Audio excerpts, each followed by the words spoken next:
No último dia 30 de abril de 2025, numa quarta-feira cinzenta em São Paulo, o Jornal Nacional trouxe para todo o Brasil essa notícia. O desemprego diminuiu nos primeiros 3 meses de 2025 em comparação com o mesmo trimestre do ano passado.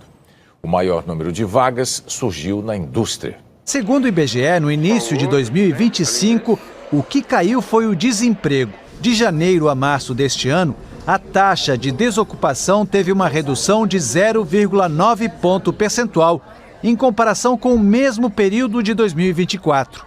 É a menor taxa para o primeiro trimestre desde o início da série histórica da pesquisa, em 2012. Sempre que eu assisto uma informação vinda de um jornal tradicional como esse, sempre me vem a mesma pergunta. Essa informação reflete de verdade no cotidiano do país e de pessoas de periferia assim como eu? É exatamente isso que vamos desenrolar, mas sem enrolar, no episódio de hoje. Bora começar mais um episódio do nosso podcast intitulado Cena Rápida. Esse é o Cena Rápida, um espaço que desenrolamos ideias para inspirar o seu corre. Cena Rápida.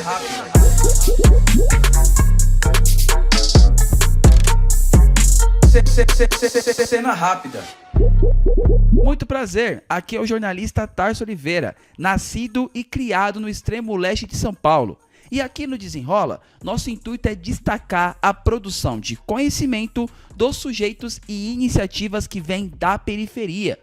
E no episódio 31, falaremos sobre a questão do trabalho e a situação econômica no Brasil. Como você ouviu no começo do podcast, dados feitos de uma pesquisa do IBGE, foi relatado que houve a diminuição da taxa de desemprego no primeiro trimestre de 2025 comparado ao ano anterior de 2024. Dito isso, conversei com a Gilvânia e a Luciana Mendonça.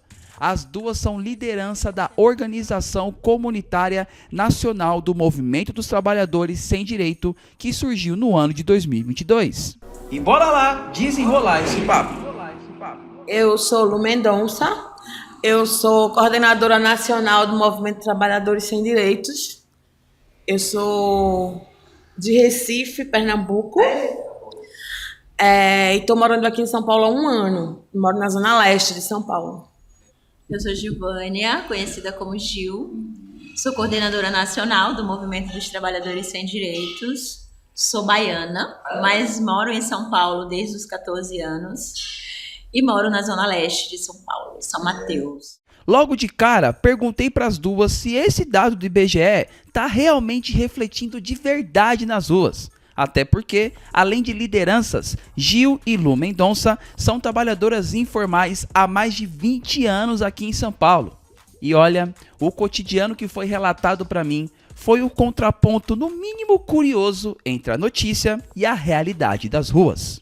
O que nós do Movimento dos Trabalhadores buscam é a seguridade social para esses trabalhadores que não estão na CLT, mas são trabalhadores. E que precisam ter seus direitos assegurados. Precisam ter seus direitos assegurados. E a gente foi numa viagem de intercâmbio, né, Lu? Sim. Para a Argentina, e antes desse presidente entrar, do Milei de entrar, esses trabalhadores organizados por cooperativas, por associações, eles tinham uma renda complementar, um salário social, que para complementar a renda desses trabalhadores, que estavam girando a economia do país. Essa viagem para a Argentina que a Gilvânia citou no nosso papo aconteceu no dia 1 de maio de 2024, onde foi celebrado na Argentina o Dia do Trabalhador, onde os movimentos dos trabalhadores sem direito, qual ela é coordenadora, se reuniu com movimentos da luta popular na Argentina para buscar melhoria para o setor de trabalhadores sem vínculos empregatícios CLT, que na Constituição brasileira tem e deveria ter os seus direitos garantidos como qualquer trabalhador. Eu acho que quando a Lu traz que esse setor da economia precisa ser falado sobre esse setor, para onde vai essa economia desses trabalhadores, precisa ser distribuído. Esse setor de economia precisa ser falado nas instâncias de governo, e para onde vai os impostos dessa economia popular, que poderia voltar em forma de direitos. que é um número insignificante para o que o Brasil precisa. Porque tem muita gente que trabalhava na formalidade, assim como a Gil. A Gil era vendedora de loja.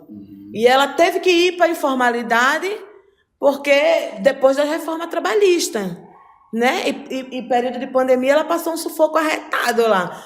Porém, pode até que esse número tenha tido, em comparação com o governo anterior, tenha tido um aumento significativo, mas não é o suficiente. Tem muita gente ainda precisando trabalhar, tem muita gente ainda que está na informalidade, que se tivesse a oportunidade de estar no emprego formal, estaria. Tem gente que está aqui porque opta, não quer ter patrão. Eu não quero ter patrão, nunca tive patrão na minha vida. Eu nunca fui cadastrada na CLT na minha vida. 25 anos de rua que eu trabalho. Então tem gente que opta não ter o patrão. Eu não quero ter patrão, mas eu quero ter meus direitos. Eu sou mãe, né? Eu criei meus filhos trabalhando na rua. Então eu quero ter meus direitos assegurados. Mas eu acho que esse número pode estar acontecendo, mas eu acho que não chega nem aos pés do que a gente precisa ainda para mudar a realidade do desemprego no Brasil. E a Gilvânia complementa o papo da Luciana, mostrando algumas reivindicações do movimento dos trabalhadores sem direito. A gente reivindica uma reformulação, pensar com carinho, porque tem muita gente enrolado com o MEI também, porque foi uma coisa que não foi explicado.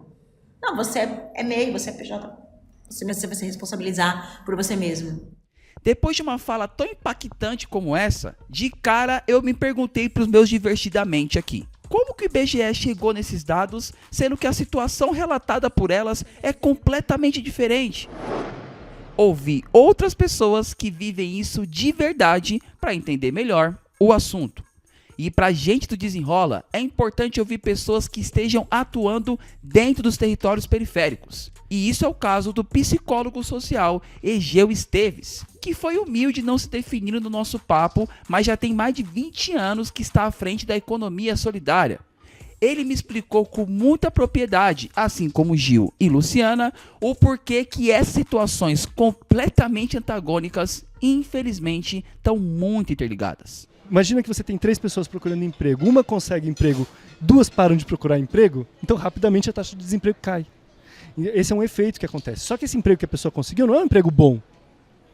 Não é um emprego bom que vai garantir, de fato, uma condição de vida. Então, assim, as taxas de desemprego caem, quando a economia começa a crescer um pouquinho, elas caem rapidamente, mas isso não se traduz numa melhoria das condições de vida. Então, hoje a gente está vendo uma situação que é assim, o PIB está aumentando, mas não é para nós, não é para a classe trabalhadora. A taxa de desemprego está caindo, só que os salários estão achatados. Então, o que significa quando você vai olhar para a concentração de renda? O desemprego está caindo, mas a concentração de renda está aumentando nesse momento. Então, não é à toa que a gente não percebe uma melhoria. A gente sabe, a gente vê na mídia que a taxa de desemprego está caindo, mas a gente vai no supermercado, está tudo mais caro. Então, a gente está trabalhando mais para viver pior. Isso é consequência da desigualdade que está aumentando. Então não adianta querer dourar a pílula, a situação está pior. Vamos colocar a bola no chão e organizar o time. De um lado, Gilvânia e Luciana nos trouxeram detalhes da precarização e desumanização do trabalho. Já Egeu trouxe o contexto histórico de tudo isso. Gente, nós já temos o placar do primeiro tempo do nosso podcast. Nesse papo com nossos convidados, eles acreditam que a diminuição de emprego de fato aconteceu no Brasil, mas reforçam que isso só aconteceu porque tem muita gente trabalhando sem nenhum direito trabalhista e muito próximo de trabalhos análogos à escravidão. Mas quando você ouve falas como a da Luciana que vai vir a seguir, você tem a oportunidade de refletir que o negócio pode ser clichê para a população que é maioria e movimenta a economia do país. Mas é muito mais embaixo quando grandes empresários criam propagandas e slogans romantizando esse ambiente, trazendo um contexto de que essa realidade é a realidade que todo empreendedor passa no Brasil. Para chegar, para fazer entregas todos os dias, passa o dia inteiro no sol se queimando, na chuva, nessas enchentes que vem dando constantemente. Então, é um trabalhador da periferia. É aquele que talvez não teve a condição de estudar. É aquele que veio do Nordeste para cá, para tentar uma vida melhor e caiu nessa de trabalhar, né, por conta de ser empresário de si mesmo, que é uma balela isso aí, né? Porque o trabalhador que está trabalhando numa plataforma, ele tem um patrão. Esse patrão, essa plataforma, ele só não dá direito para esse trabalhador. Mas se ele atrasa uma entrega, ele é bricado, né?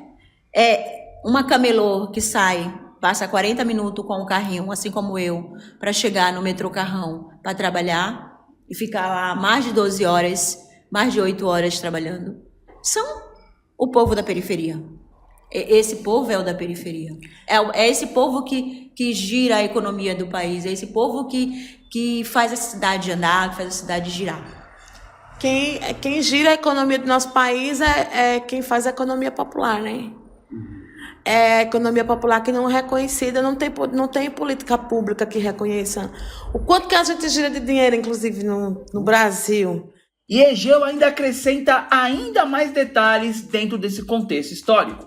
É importante entender que desde a Revolução Industrial, desde que os capitalistas começaram a trabalhar diretamente nas questões do trabalho, porque antes eles estavam no comércio, eles estavam nas finanças, no comércio, mas eles não estavam no trabalho, na indústria, não era bem a praia deles. Quando eles entram no mundo do trabalho e estabelecem a relação que a gente chama de assalariamento, trabalho assalariado, uma das estratégias de luta da classe trabalhadora foi sindical, né? Foi a luta pela regulamentação do trabalho, jornada de trabalho, o contrato de trabalho, tudo aquilo que está relacionado com os que a gente chama de direitos trabalhistas. Mas outra estratégia de luta que os trabalhadores sempre tiveram também foi ter controle sobre o processo de produção.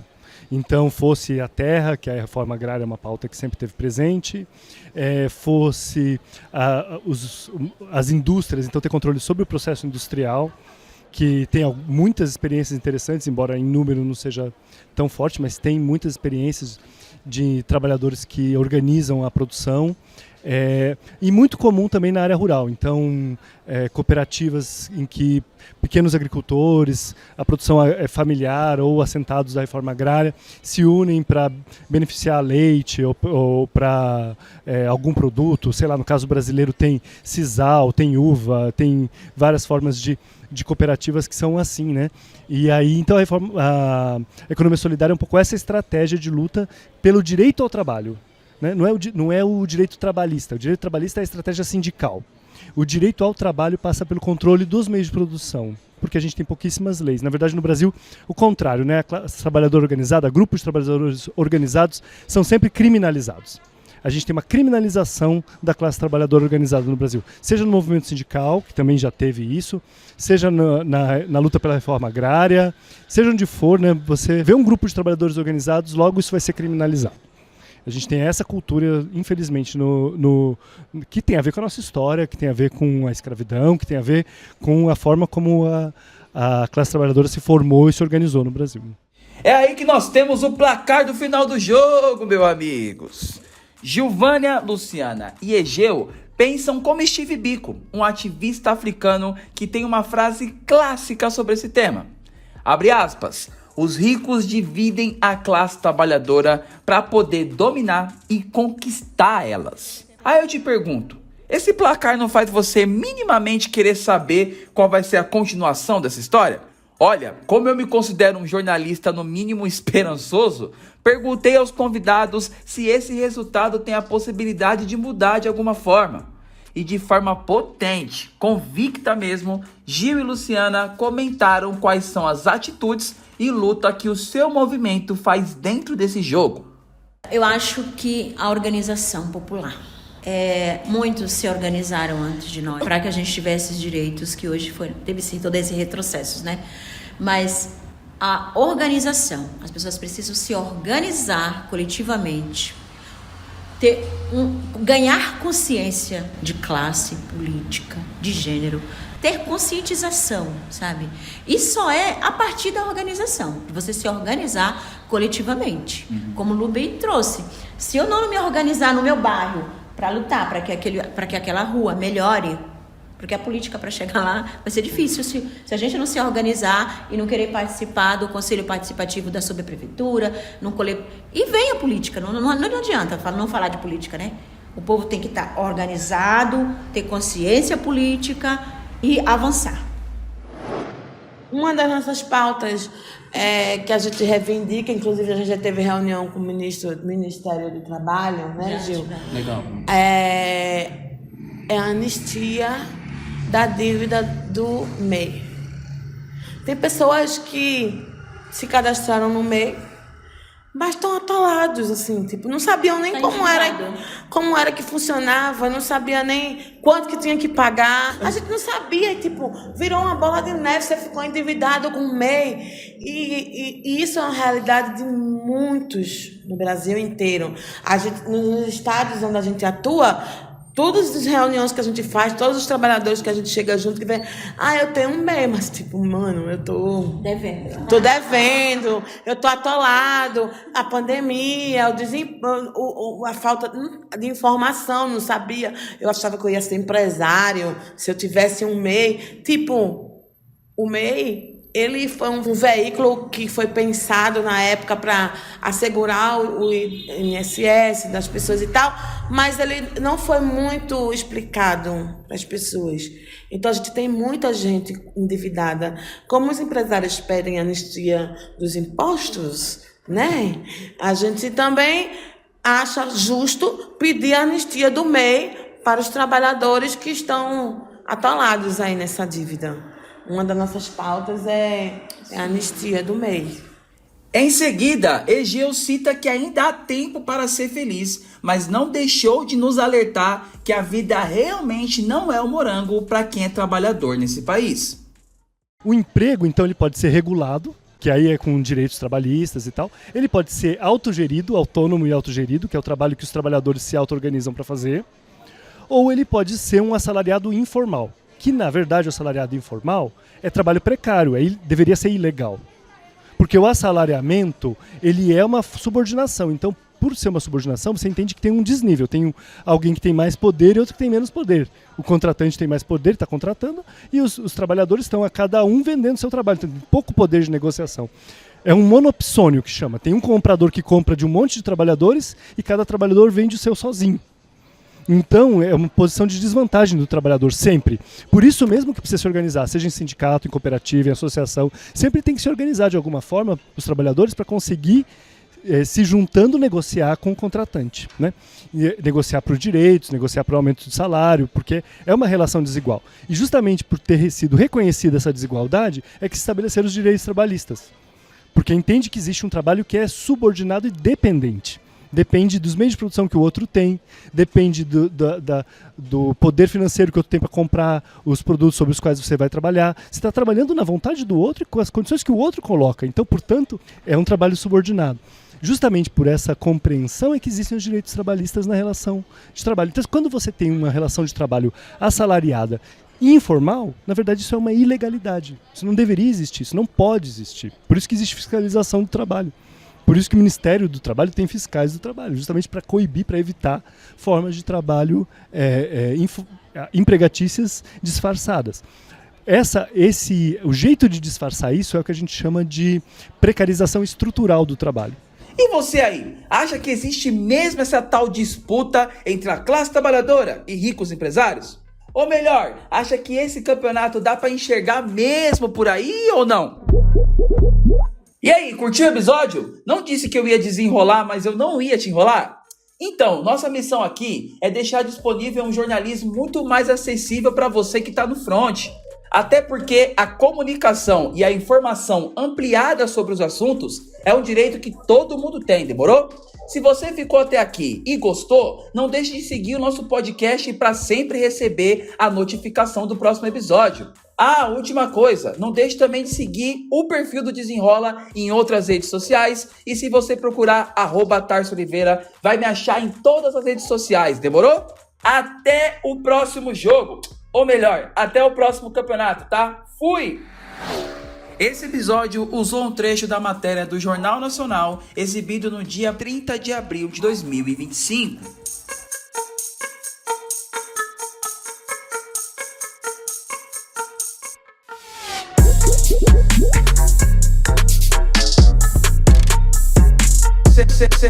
Cena rápida.